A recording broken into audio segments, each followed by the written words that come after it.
Hello everybody, my name is Katie and welcome back to my channel, and yes, I am sick. That is why I sound like this. I normally do not sound like this. If this is your first video here, I pinky promise.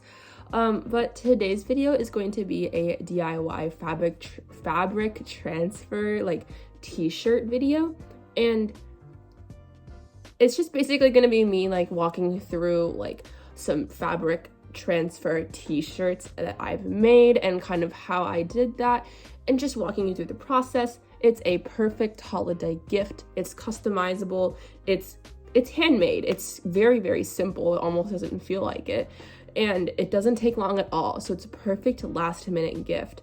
So if you are ready to rock and roll, let's go ahead and get started. So I started off by going to the Avery website and I started a new project. And so then I searched for the transfer paper template number that I have, and that turned out to be 8938. And then for my first design, I just selected the plain vertical sheet. I selected add image and then clicked on the one that I wanted and I resized it. And then I wanted to add some text that says established 2011 because that's when Katie and I became friends. And so for this first design, I just wanted kind of a simple like photo cutesy little thing. And so I decided to add a little square with a clear filling and a white border to kind of tie it together because it seemed sort of incomplete. But once I did that, I was very satisfied with the design, and then I just saved the file. And then to start a new file, I clicked on choose design, and this time I selected the horizontal blank sheet rather than the vertical one. And this shirt here that I'm gonna make is kind of a joke between Katie and I. We saw a shirt that had this style in Tahoe, but it was really pricey, and so we didn't get it, but we really loved the design. And so we always kind of like say this like, oh yeah, I'm a tired human, you know, like that's just kind of like our thing. And so I thought it'd be really cute to combine those two concepts into a single shirt, the shirt that we saw in Tahoe and our human thing. And so I think this design looked really cute in the end. So that's it for the second design. And so for the third design, I also added this on the same page in order to save paper, just because we're going to cut these out later and then place them on the shirts individually, so it just makes sense to do it this way. And so for this shirt, I added the text just girly things and added a picture of a peace sign next to it, because that's something that Colleen Ballinger says a lot, and I just think it's funny. Just girly things. So I decided to make a shirt out of that because I thought it was kind of fun. And then so for my fourth design, it's another Colleen Ballinger shirt, and I'm also adding it on the same page again, just because I have extra room on this page.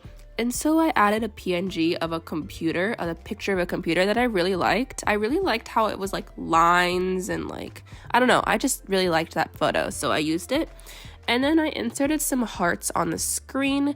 And so this shirt is for the Hug song that's written by Colleen and Eric, and I really love the lyrics, tell them they're loved from your toy computer. I just think that part's really cute especially, and so I added those as well. And so that's just gonna be a Hug song shirt. And then this sheet finally was full, and so I saved the sheet, and that completes the computer portion of this DIY. So before I printed these designs on the transfer paper itself, I decided to print it out on regular printer paper first in just black and white ink. That way I wouldn't waste any of the transfer paper. And so I could just see if the sizing was correct and if I wanted to change anything, make anything bigger or smaller, that kind of stuff.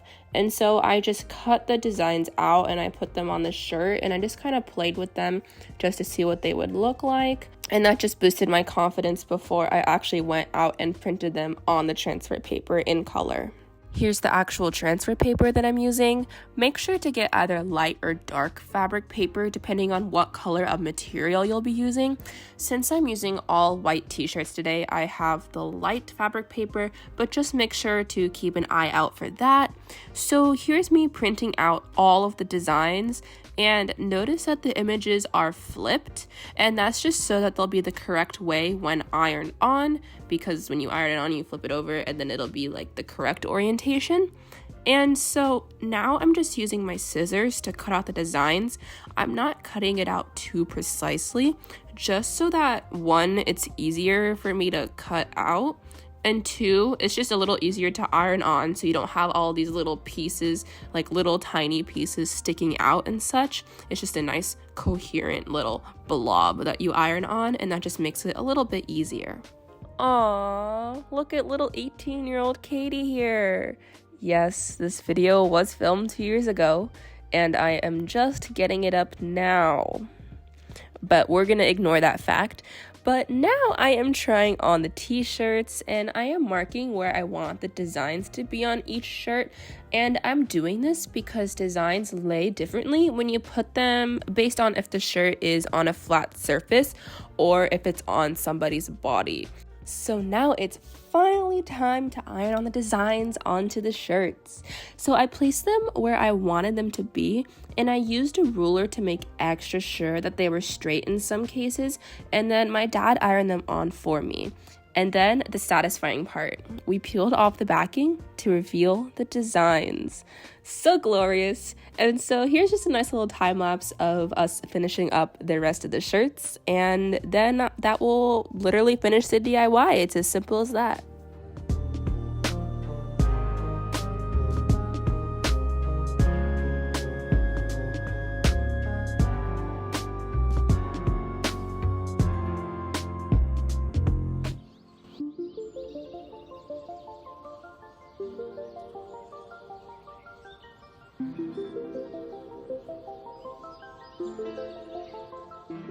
Thank you so much for watching this week's video. If you liked it, please don't forget to give it a thumbs up. Also, make sure to hit that subscribe button down below because I post videos every single Sunday, and I have some pretty exciting ones coming up soon, so make sure to stay tuned for that. I will see you back again next week for another video. Bye.